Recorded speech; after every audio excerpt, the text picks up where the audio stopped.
Hello everybody, my name is Brandon Ivey and I'm calling in from or doing this video from sunny Southern California, Los Angeles, and it is a beautiful Saturday morning and I'm doing this video early outside before it gets hot. It's supposed to be real hot today, the end of winter, as if in California we ever have a winter. But this video I wanted to shoot, the topic of this video is I want to cover the top 3 main industries in the profession of network marketing. I call it a profession because it is. You know, if you're a professional in this business, in this industry, then you kind of want to know your field. You want to know what you're doing. And just to give you a little bit of background on myself, I got started in network marketing a little over 16 years ago. Straight out of college, I was a senior at Morehouse College when I got started. My good buddy Robert Brown introduced me to this industry, and I've never looked back ever since. But it wasn't all, you know, an easy ride, an easy road. There was a lot of learning and a growth curve. In fact, I didn't have much success my first 10 years. Now let me say that again. I did not have much success my first 10 years. See, most people quit and give up during that time frame.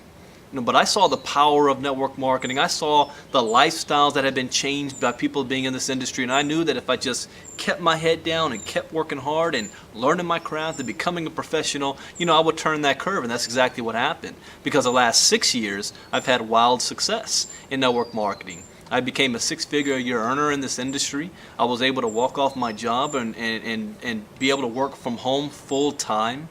My best month ever in network marketing was $42,000 in 1 month for direct sales. So I've been broke, I've made a lot of money, and I've been broke again. You know, in this industry, you go through cycles. But it's about whoever can be consistent for the longest period of time. That will always end out. So if someone were to look at my career, they can look at it as a failure, but I failed my way to where I am today. And that's where most people fail. So first and foremost, congratulations on even making a decision that you want more out of life than what the media and what society and our natural culture is telling us to do, the 9-to-5 job. Not that it's bad, but if you want more, then you have to be willing to do more and step out of the box.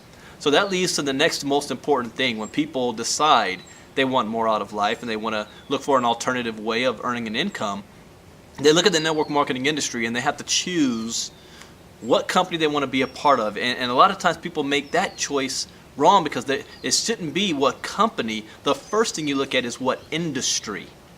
Industry means everything. You can have the greatest company and idea in the world, but if you're in the wrong industry, it's not going to go anywhere. So in my experience, not saying that this is right or wrong, but I'm just going to share in my experience, there's top 3 main industries in network marketing. The first I'm going to start off with one is that started in the 90s. It was the deregulation of gas and electricity and telecommunications in the 90s. You had several companies that started in that time to take advantage of that. The biggest one that's still thriving today was ACN. See, at that time, ACN's entire message was, we are going to save you money on bills that you pay anyway. That's a great concept. Previously, network marketing companies was all product-based, you know, juice and wealth and wellness, and you know, skin care products, things like that, Tupperware. But the idea of, wait a minute, I got to pay my long distance bill. I got to pay my electric bill. I got to pay my gas bill.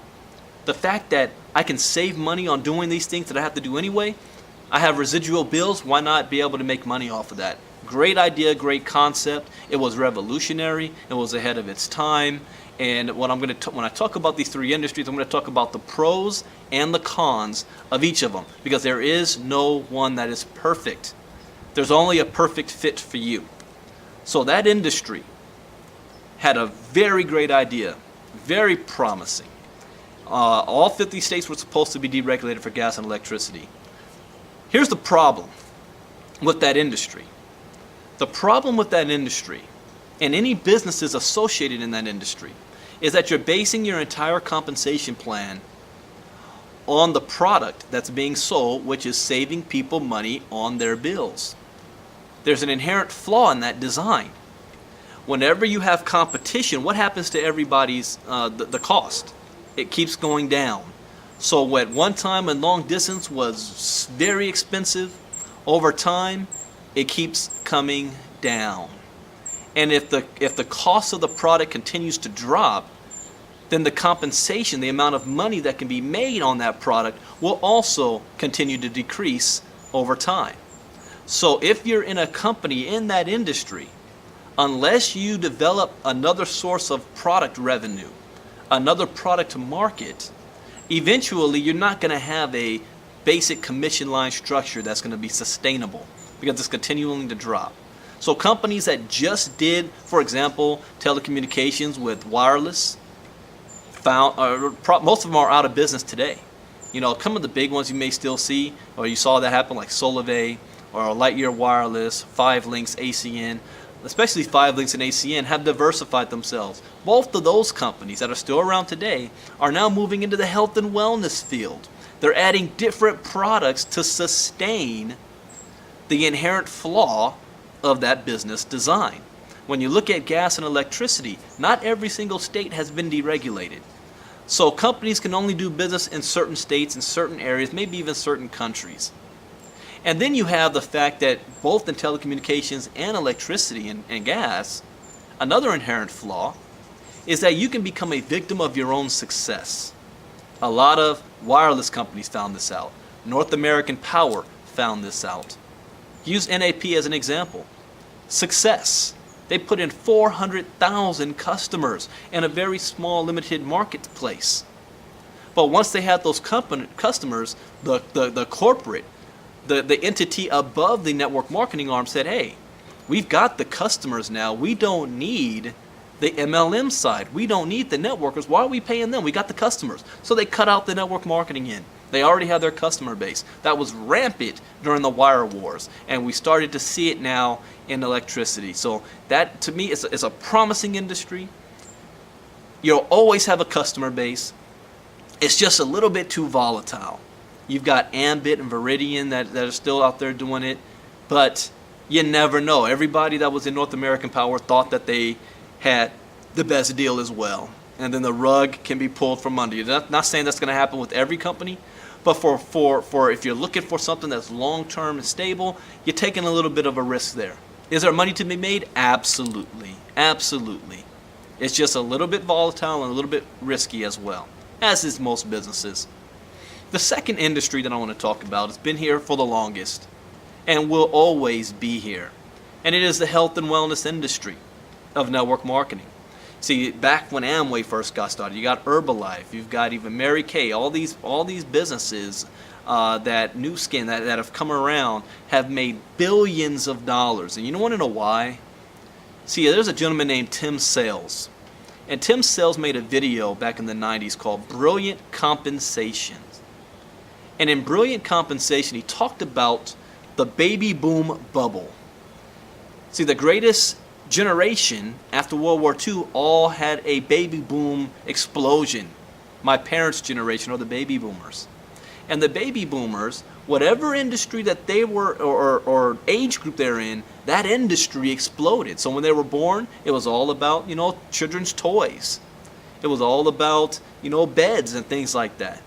As they got older, when they got into their teens and early 20s, the car industry exploded. Why? Because you got a record number of baby boomers buying cars.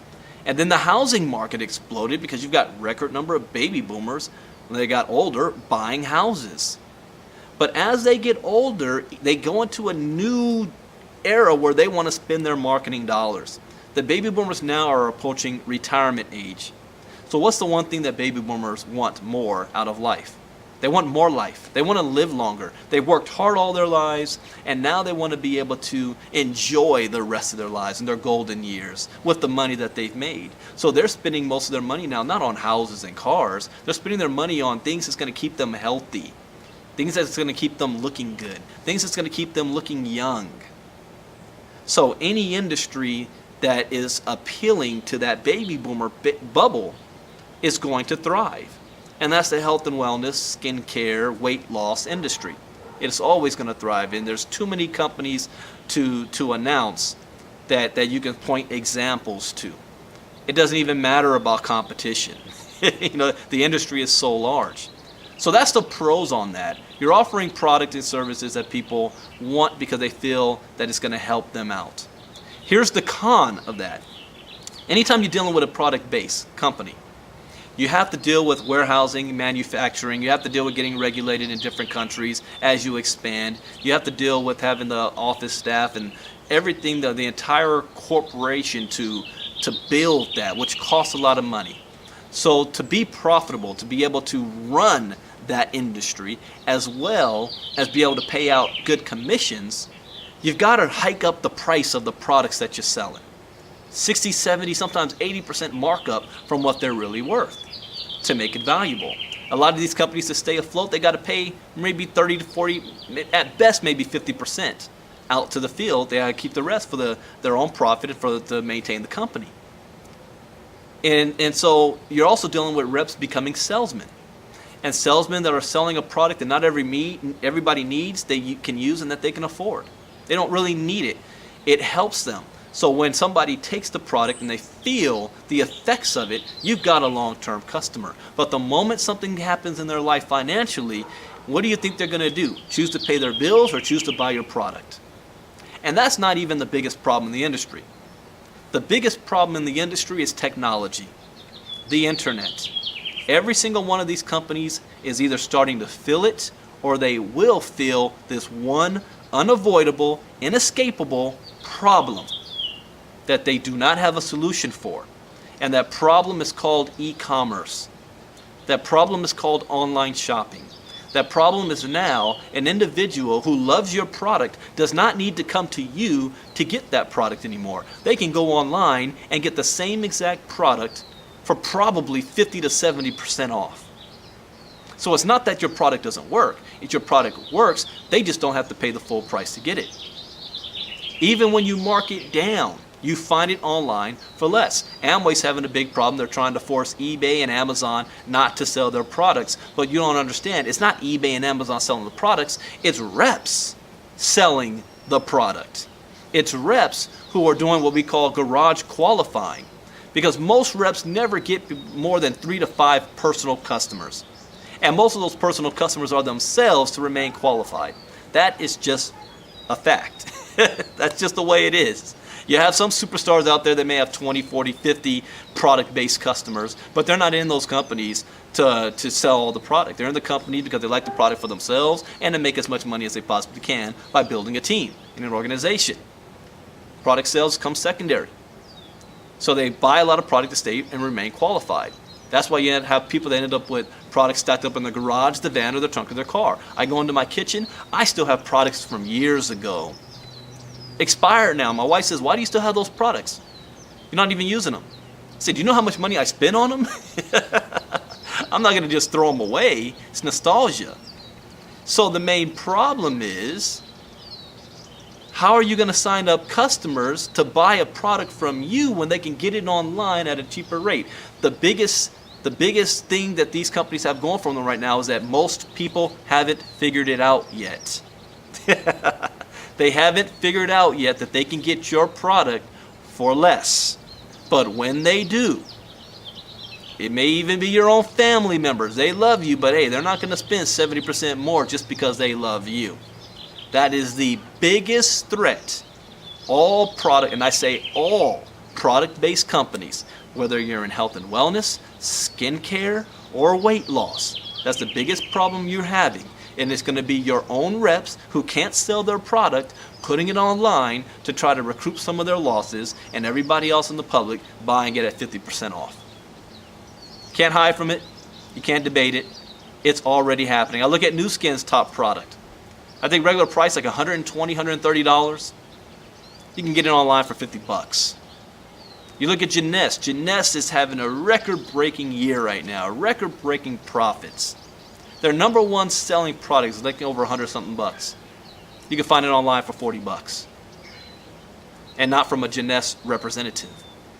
So that's just a warning. It's not saying there's anything bad or negative about it. This is just a fact that is happening right now as we speak. Which leads into the third industry. The third industry. And the third industry is technology. Technology. So there's one thing that people cannot live without right now, and that's the internet. And fortunes are being made on the internet. You look at guys like Mark Zuckerberg, Bill Gates, and anybody that has a technology internet-based company. During our recession, these companies didn't degress, they exploded. Facebook, Google, Twitter, Yahoo, all on the internet space with social media. Why? Because they have positioned themselves to take advantage of where most of the eyeballs are going. See, there's something that's called 3 screens. See, the first screen that you ever viewed was your television screen that revolutionized the world. The second screen that you viewed was your computer screen that revolutionized the world. And the third screen that is dwarfing the first 2 combined is your cell phone screen. A lot of people's first access to the internet is through their mobile device around the world. All advertisers are now converging onto advertising on the mobile device. E-commerce is the fastest growing industry on the planet today. At 1.5 trillion, that's projected to be a $5 trillion industry by 2018. Any business that is positioned in this industry will thrive because they already are. This is an industry that is unavoidable, inescapable. And who is your customer base? Every single person that has a phone. The question is, do you own real estate on that phone? Do you have real estate in this industry? And there aren't that many companies, especially in network marketing, taking advantage of it yet. Why is that? Because they just don't know about it yet. Most people don't have no idea how big e-commerce really is and how it is changing the world. Here's the con of this. It's new. It's the beginning. There's no template. There's nobody who has done it before to follow. There was no regular, it's like Amway when Amway first got started. There was nothing before Amway. Other companies modeled themselves after Amway after the fact. This is new territory. People aren't looking for it yet. People don't know to look for it yet. So the people who are involved now are pioneers. That's good, and it's difficult. It's good because the people who are positioned first are the ones that go on to become the $2, $3, $4 million a month earners. However, those same individuals have to be consistent. They have to have the long-term vision to keep moving forward when everybody else is just looking at you and not making a move or don't believe in what you're doing. They don't have that vision yet. So it's a tough road at the same time, but it's exciting. So if you can guess, out of the 3 industries, I have been in all of them. Which one am I basing my future on? It's the third one, technology.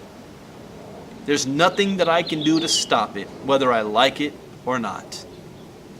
You have a choice to embrace it or not. Bill Gates said something very powerful. Bill Gates said, this is decades ago, there's 2 types of businesses out there. There's businesses doing business on the internet, and there's businesses going out of business.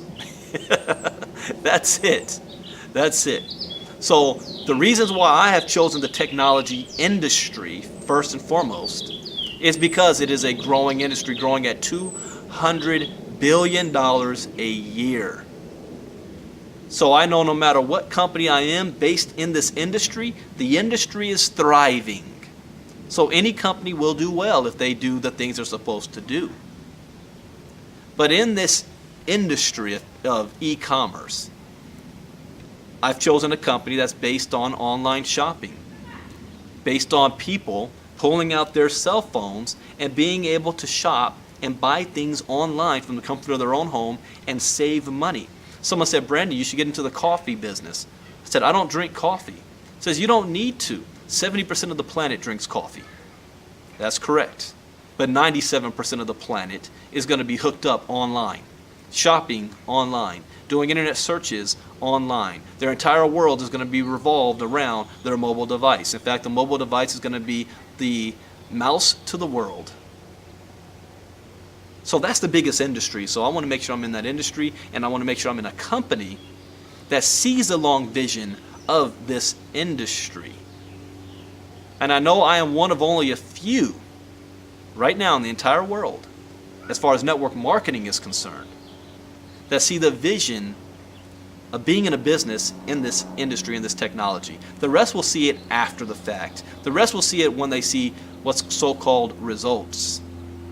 But it's us pioneers that want to take on the challenge of being the next industry leaders, taking on something in technology before the masses understand what's going on, being ahead of the trends. And that is what excites me. I'm 38 years old. I can just see when I turn 48 years old in this industry what our life is going to be like.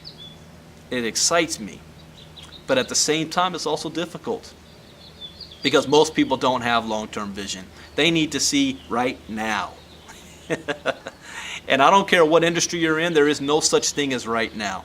None. Our industry is a marathon, not a sprint. And I don't care what company you're in or industry you're in, there is no shortcut, there is no get rich quick, there is no things are going to happen overnight. Sometimes you do have a lot of success immediately, but there's also the blowback. You will have that valley. And most people, when they have immediate success and then they go into the valley, they never recover. But you've got to be able to have long-term vision. Pick the right industry, not that I feel is the best for me, the right industry for you, because every industry has its pros and its cons. Every industry, there's millions to be made. So don't get me wrong, I'm not putting down any one industry. Being a professional, I look at all the industries and I want to know what are the pros and what are the cons, and then what is the best fit for me. And for me right now, where I want to be over the next 20 years, technology. Technology. Online shopping. E-commerce. I have an unlimited supply of customers. Everybody and their mama has a smartphone. Everybody wants to save money on items that they're going to buy anyway. And I'm also the biggest threat to all of the health and wellness-based, product-based companies, because I can always Sherlock your item and get it for less than buying it directly from you. That is an existential threat. But it's a boom for us. So that's it, guys. I just wanted to share with you my own personal experience and what I personally feel are the top 3 main industries, what I feel is the pros on each and every one of them, and there are. I have friends in every industry. I was in every industry. I know people making millions of dollars in every industry. And the cons of every industry. And then you have to try to fit in where you can see what's best for you. If you want to be able to be positioned in what it is that I'm doing, send me a message. My information is in the details. My name is Brandon Ivey. Thank you for watching. Bye-bye.